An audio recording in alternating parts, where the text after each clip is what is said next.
Congress party భవిష్యత్ అంధకారం కాబోతోందని మాజీ మంత్రి జీవన్ రెడ్డి ఆరోపించారు. 2.5 ఏళ్ల కాలంలోనే ప్రజా వ్యతిరేకతను కాంగ్రెస్ పార్టీ ఎదుర్కొంటోందన్నారు. ఇచ్చిన ఏ ఒక్క హామీని నిలబెట్టుకోలేదని విమర్శనాస్త్రాలు సంధించారు. 3 పంటలకు ఇవ్వాల్సిన రైతు భరోసా డబ్బులు కాంగ్రెస్ ప్రభుత్వం ఇవ్వలేదని ఫైర్ అయ్యారాయన. ప్రజల కోసం పోరాడే పార్టీ బీఆర్ఎస్ అని, ప్రజల అభీష్టం మేరకు పనిచేసే పార్టీ కూడా బీఆర్ఎస్ అని తెలిపారు. అందుకే తాను బీఆర్ఎస్ లో చేరేందుకు సిద్ధమయ్యారని స్పష్టం చేశారు. ఈ నెల 20న జగిత్యాలలో బీఆర్ఎస్ భారీ బహిరంగ సభను ఏర్పాటు చేశామని, మాజీ సీఎం కేసీఆర్ సమక్షంలో ఈ సభ జరగనుందని తెలిపారు. ఈ సందర్భంగా సభ కోసం స్థల పరిశీలన చేశారు జీవన్ రెడ్డి, కొప్పుల ఈశ్వర్, ఎల్ రమణ.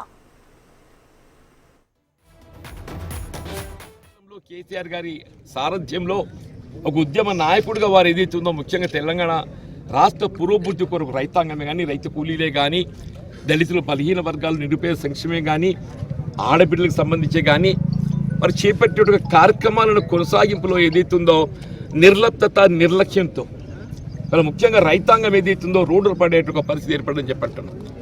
వారు ఆనాడు ఏదైతుందో రైతాంగానికి కేవలం మద్దతు ధర కల్పనే కాదు, మద్దతు ధర కల్పనతో పాటుగా పెట్టుబడికి తోడ్పడాలనే ఒక భావనతోని దేశంలో ఎక్కడ లేని విధంగా ఏదైతుందో రైతు బంధు కార్యక్రమాన్ని ప్రవేశపెడితే అలా రైతు బంధు, రైతు భరోసా అనే ఒక నెపంతో ఏ విధంగా నీరుగార్చబడుతుంది, మధ్యలో 2 పంటలు ఏదైతుందో మరి అది అమలు చేయబడలేకపోవటం, ఇప్పుడు కూడా ఈ రబ్బీకి సంబంధించిన ఖరీఫ్ వస్తుంది, మన కొత్త ఖరీఫ్ వస్తుంది, ఇంతవరకు ఏదో రబ్బీకి సంబంధించినటువంటి ఒక రైతు భరోసా కల్పించబడలేకపోవడం చెప్పంటున్నా.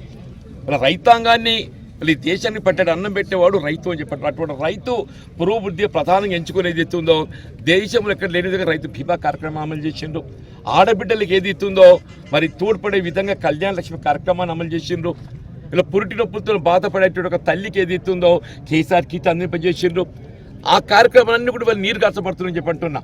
ఈ 2 సంవత్సరాల కాలంలోనే కాంగ్రెస్ పార్టీ తిరోగమన చర్యగా మరి రాష్ట్రాన్ని వెనక్కి నెట్టడంతో మరి నాలాంటి వాడు ఏదైతుందో దశాబ్ద తరబడి కాంగ్రెస్ పార్టీతో పనిచేసి కూడా భవిష్యత్తు కాంగ్రెస్ పార్టీలో అంధకారం కనబడుతుందని చెప్పట్టున్నా.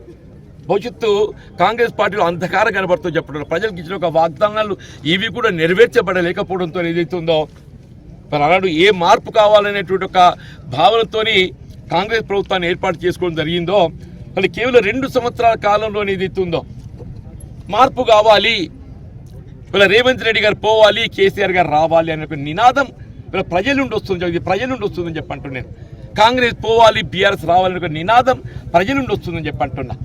ఏదైనా బీఆర్ఎస్ మరి కేసీఆర్ గారు వారితో నాకు ఉన్నటువంటి ఒక అనుబంధం అంటే సుదీర్ఘ అనుబంధం అని చెప్పట. ప్రజా జీవితంలో వారితో నాకు ఉన్నటువంటి ఒక సుదీర్ఘ అనుబంధం, భిన్న అభిప్రాయాలు కలిగి ఉన్నప్పటికీ, భిన్న రాజకీయ వేదికల్లో మేము ప్రజా జీవితం కొనసాగింపబడ్డానికి ఇప్పుడు ఏదైతుందో మిత్రుడు అన్నట్టు ఏదైతున్నదో రేపు ఎవరే కానీ అధికార పార్టీలో చేరాలని చెప్పని ప్రయత్నిస్తారు. వీళ్ళు మనకు కావాల్సింది ఏదో ప్రజాక్షేత్రంలో ప్రజల పక్షం నిలబడి పోరాటం చేసే ఒక పార్టీ కావాలి. ఇలా ప్రజాక్షేత్రంలో ప్రజల పక్షం నిలబడి పోరాటం చేసే ఒక రాజకీయ పార్టీ అది వాళ్ళ కేసీఆర్ గారి సారథ్యంలో బీఆర్ఎస్ పార్టీ కనబడుతుందని చెప్పంటారు. ఆనాడు తెలంగాణ రాష్ట్ర ఏర్పాటు సాధన కొరకు వారు ఏ విధంగా నడుం బిగించి వారు ముందుకు నడిచిండో, ఇలా వారి నాయకత్వంలో వారి సారథ్యంలో ఏదైతుందో వారికి తోడుగా నిలిచి వీళ్ళ ప్రజల పక్షం నిలబడి ప్రజా సంక్షేమం కొరకు, ప్రజాహితం కొరకు ఏదైతుందో పోరాటం చేసేటువంటి ఒక మరి అవకాశం పొందడానికి కొరకు మరి కేసీఆర్ గారితో కలిసి ప్రయాణం చేయాలని చెప్పి భావించటం నేను ఒక విధంగా నా ఈ శేష జీవితంలో అయితే నాకైతే అదృష్టంగా భావిస్తామని చెప్పి నేను వారితో కూడా ఇదే విషయం చెప్పడం జరిగిందని చెప్పంటున్నాం. ఏదైనా మనం మంచిగా జరుగుతుందన్నా మరి ఏదో ప్రస్తుత పరిస్థితుల్లో ఎవరైనా కానీ మంచి కావాలని కోరుకుంటాం.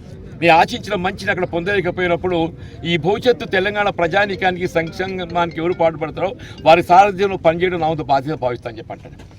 వారు జగిత్యాలకు వస్తున్న సందర్భంగా రేపు 20వ తారీఖు నాడు ఏదైతుంది ఇక్కడ మరి పెద్ద బహిరంగ సభ ఏర్పాటు చేయాలనేటువంటి సంకల్పంతో సమయాన్ని కేటాయింపు ఇచ్చినందుకు మరి హృదయపూర్వకంగా ధన్యవాదాలు చెప్తున్నాను. ముఖ్యంగా ఈ సమావేశము ఇలా కేవలం జగిత్యాలకే పరిమితమని కాదు, యావత్ ఉత్తర తెలంగాణ ప్రాంతానికి చెందినటువంటి ఒక ఈ వేదికను అందరం కూడా కలిసికట్టుగా దీన్ని సఫలీకృతం చేసుకోవాలి.